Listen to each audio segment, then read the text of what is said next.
The morning sun cast long shadows across the quiet streets of Richmond, London, as Tom Hardy stepped out of his modest two-bedroom flat. At 46, Hardy was worth an estimated $55 million, yet the man walking to the corner shop to buy milk and newspapers looked like any other working-class Londoner, heading out for daily errands. Hardy wore his usual uniform, faded jeans that had seen better days, a simple black hoodie with a small hole near the left pocket, and worn sneakers that most celebrities would have thrown away years ago. His appearance was so unremarkable that passers-by didn't give him a second glance, which was exactly how he preferred it. This wasn't a publicity stunt or method acting preparation. This was simply how Tom Hardy chose to live his life, despite having accumulated wealth that could buy mansions, luxury cars, and anything else money could provide. While his Hollywood peers flaunted their success with private jets, designer wardrobes, and sprawling estates, Hardy had maintained the same lifestyle he'd had 20 years earlier when he was struggling to pay rent. The secret that Hardy guarded so carefully wasn't about hiding his wealth, it was about what he was doing with it. For over a decade, Hardy had been quietly implementing a plan so comprehensive and far-reaching that even his closest friends and family members didn't fully understand its scope. Unlike many celebrities who lived paycheck to paycheck despite earning millions, Hardy had never increased his personal spending as his income grew. When his first major film paid him £50,000, he continued living on £5,000 a year. When his salary jumped to $2 million per film, his personal expenses remained unchanged. This wasn't about being cheap or miserly. It was about something much more profound. Hardy's financial advisor, Marcus Chen, had watched this behavior with growing fascination and concern for years. During their monthly meetings at a modest cafe rather than a luxury office, Chen would present reports showing Hardy's wealth growing exponentially, while his personal spending remained virtually flat. "Tom," Chen would say, sliding spreadsheets across the small table, "you're sitting on enough money to buy a small country. Don't you want to enjoy some of it?" Hardy would always respond the same way, with a slight smile and a shake of his head. "I am enjoying it, Marcus, just not in the way people expect." What Chen didn't fully understand was that Hardy's approach to wealth wasn't about accumulation. It was about transformation. Every pound that Hardy didn't spend on himself was being channeled into something far more significant than personal luxury. The plan had begun to take shape during Hardy's darkest period, when addiction had nearly destroyed his career and relationships. During his recovery, he had spent time in various support groups and rehabilitation centers, meeting people whose struggles went far beyond substance abuse. He encountered homeless veterans, single mothers working 3 jobs, elderly people choosing between medication and food, and countless others trapped in cycles of poverty that seemed impossible to escape. These experiences had fundamentally changed Hardy's relationship with money and success. He realized that his wealth represented not just personal achievement, but an opportunity to address systemic problems that affected thousands of people. While other celebrities might donate to charity for tax benefits or positive publicity, Hardy began developing something unprecedented, a comprehensive network designed to create lasting change rather than temporary relief. The first phase of Hardy's secret plan had begun in 2015, shortly after he completed filming The Revenant. Instead of celebrating his success with expensive purchases, Hardy had quietly established what he called the Phoenix Foundation, a private charitable organization that operated without any public recognition or media attention. Unlike traditional charities that focused on immediate relief, the Phoenix Foundation was designed to address root causes of poverty and disadvantage. Hardy had assembled a team of social workers, economists, and community organizers who shared his vision of systemic change rather than band-aid solutions. The foundation's first project was a housing initiative in East London, where Hardy had grown up. Rather than simply donating money to existing homeless shelters, the foundation purchased abandoned buildings and converted them into transitional housing with integrated support services. Residents weren't just given a place to sleep, they received job training, mental health support, addiction counseling, and financial literacy education. Sarah Williams had been one of the foundation's first residents. A single mother of 2 who had been living in her car, after losing her job during the 2008 financial crisis. Sarah had spent 3 years cycling through temporary accommodations and charity services without finding stable housing. When I first heard about the program, I thought it was too good to be true, Sarah recalled. They weren't just offering me a room, they were offering me a chance to rebuild my entire life. The foundation's approach was revolutionary. Instead of treating symptoms, they addressed underlying causes. Sarah received not just housing, but also childcare support that allowed her to attend vocational training, financial counseling that helped her understand budgeting and credit repair, and emotional support that addressed the trauma of homelessness. Within 18 months, Sarah had completed certification as a healthcare assistant, secured full-time employment, and saved enough money for a deposit on her own flat. But more importantly, she had regained her confidence and sense of purpose. Hardy insisted on visiting the housing projects regularly, but always outside of media attention. He would arrive unannounced, dressed in his usual casual clothes, and spend hours talking with residents about their experiences and challenges. These conversations weren't photo opportunities.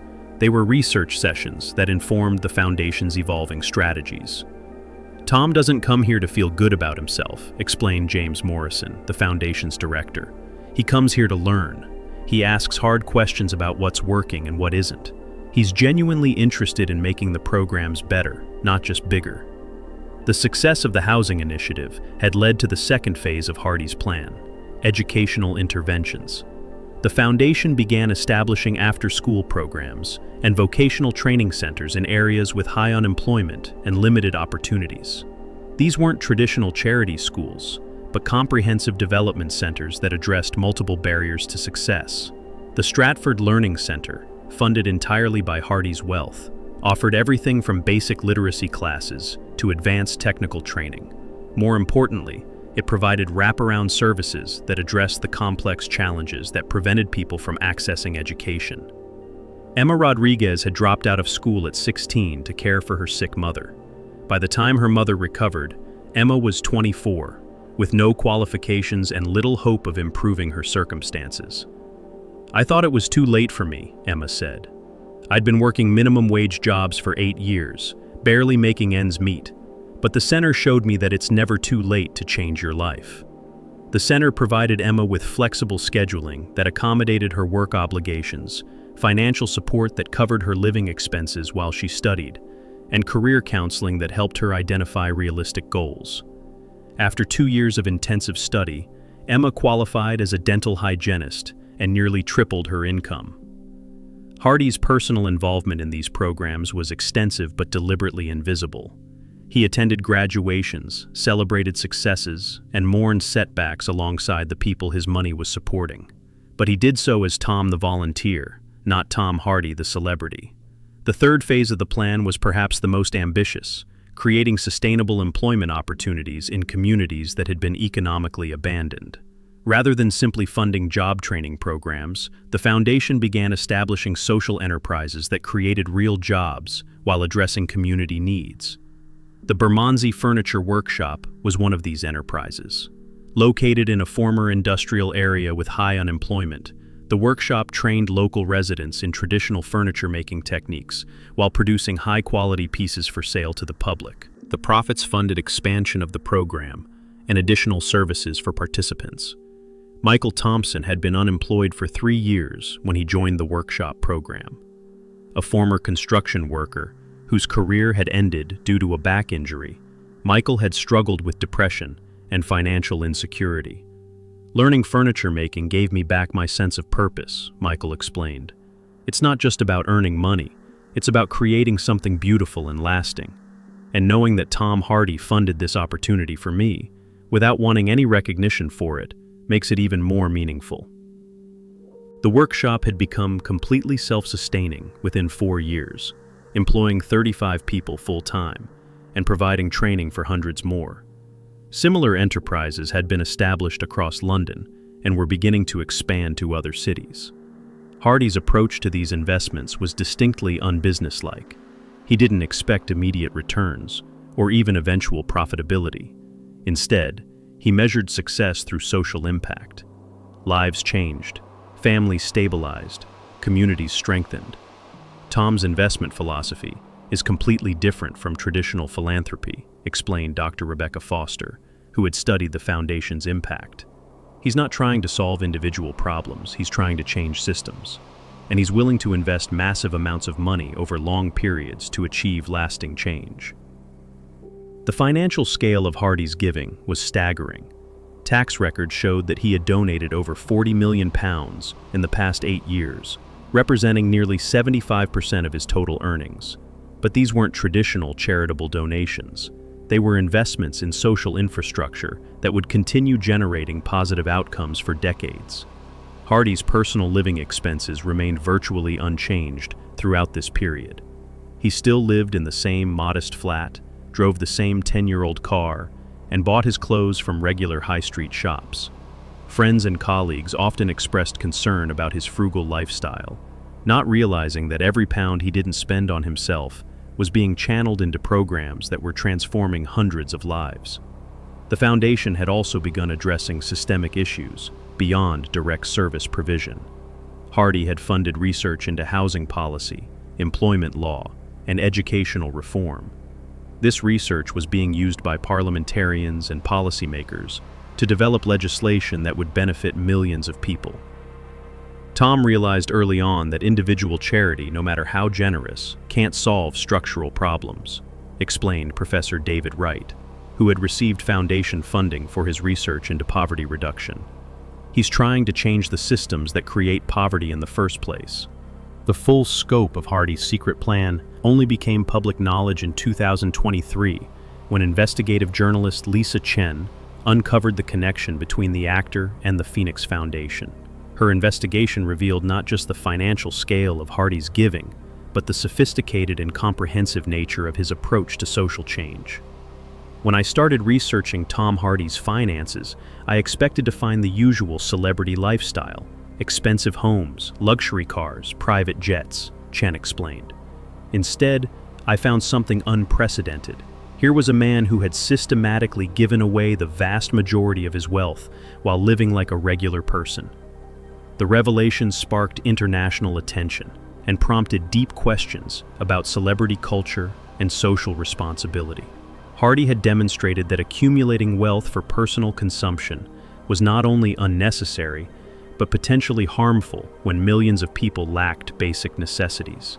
When confronted with the evidence of his giving, Hardy was characteristically modest. "I didn't set out to be secretive," he said during his first interview about the foundation. "I just didn't see why anyone needed to know. The point was never to get credit, it was to solve problems." Hardy's approach had inspired other wealthy individuals to reconsider their own relationship with money and philanthropy. The Hardy model of comprehensive long-term social investment was being studied and replicated by foundations worldwide. Tom showed us that real philanthropy isn't about giving away your spare change, said billionaire entrepreneur Richard Branson, who had begun restructuring his own charitable giving based on Hardy's example. It's about fundamentally changing how you live and what you value. The impact of Hardy's decade-long investment was measurable and profound. The Phoenix Foundation had directly assisted over 2,000 individuals and families, with a success rate that far exceeded traditional social programs. More importantly, the model had demonstrated that comprehensive support could break cycles of poverty and disadvantage that had persisted for generations. Sarah Williams, the single mother who had been one of the foundation's first residents, had gone on to become a social worker herself, helping other families navigate the same challenges she had faced. "Tom Hardy didn't just give me money or temporary help," Sarah reflected. "He gave me a completely different life. And he did it without wanting anything in return. No publicity, no recognition, just the knowledge that he had helped someone." Emma Rodriguez had used her success as a dental hygienist to establish a scholarship fund for other adult learners, continuing the cycle of opportunity that Hardy had initiated.